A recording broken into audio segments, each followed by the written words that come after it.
नमस्कार, मैं शिवानी रतूड़ी आर्यभट्ट टाइम्स में आपका स्वागत करती हूँ।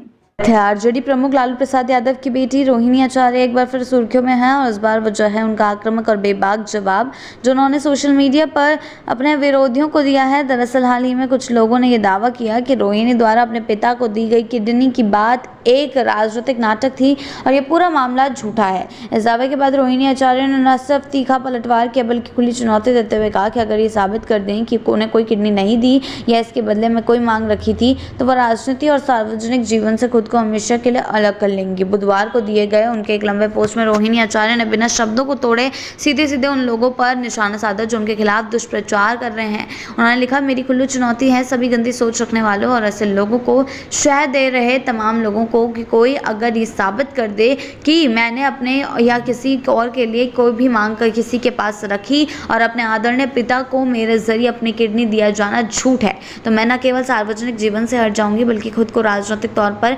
पूरी तरह समाप्त मान लूंगी। रोहिणी ने न सिर्फ चुनौती ही नहीं दी बल्कि दुष्प्रचार करने वालों के लिए एक नैतिक जवाबदेही की भी मांग की। उन्होंने लिखा, अगर दोषारोपण करने वाले अपना झूठ दुष्प्रचार साबित नहीं कर पाए तो इसमें इतना एहसास होना चाहिए कि वो सार्वजनिक तौर पर मुझसे देश की हर माँ, बहन और बेटी से माफ़ी मांगे और कहें कि भविष्य में वो किसी महिला के बारे में अपमानजनक और झूठी बातें नहीं कहेंगे और ना ही फैलाएंगे।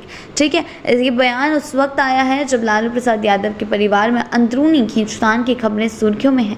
राजनीतिक गलियारों में ये चर्चा तेज है कि परिवार में सब कुछ ठीक नहीं चल रहा और रोहिणी को लेकर कई तरीके के बयान अटकलें लगाई जा रही हैं। कुछ लोग ये आरोप भी लगा रहे हैं कि रोहिणी आचार्य अपनी राजनीतिक महत्वाकांक्षा के चलते सुर्खियों में रहना चाहती हैं। हालांकि रोहिणी ने एक बार फिर ये साफ कर दिया कि राजनीतिक उनमें कोई व्यक्तिगत एजेंडा नहीं है। उन्होंने पहले भी कहा था और अब दोहराया कि मेरी कोई राजनीतिक महत्वाकांक्षा नहीं है और ना ही रहेगी, ना ही आगे चलेगी।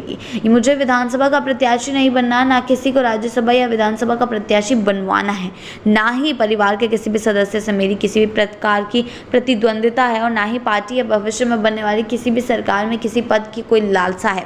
अब सवाल ये है कि क्या जब उन्होंने ये स्पष्ट कर दिया कि वे चुनाव लड़ना नहीं चाहती हैं तो ना किसी पद की इच्छा रखती हैं, ना ही परिवार के भीतर किसी तरह की होड़ में है, तो फिर उनके खिलाफ ऐसी बातें कौन और क्यों फैला रहा है? क्या ये केवल पारिवारिक राजनीति का एक परिणाम है या कोई बड़ा सा राजनीतिक खेल? इन सवालों के जवाब खुद लालू परिवार को देने होंगे क्योंकि विवाद अब केवल निजी नहीं रहा, ये सार्वजनिक विमर्श का हिस्सा बन चुका है।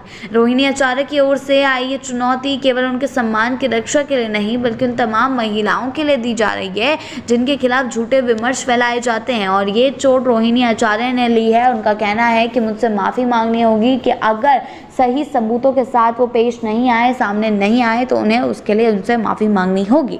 ऐसी ही अपडेट्स के लिए जुड़े रहें आर्यभट्ट टाइम्स के साथ ही चैनल को सब्सक्राइब करना ना भूलें और हमारी फेसबुक और वेबसाइट के साथ भी जरूर जुड़ें।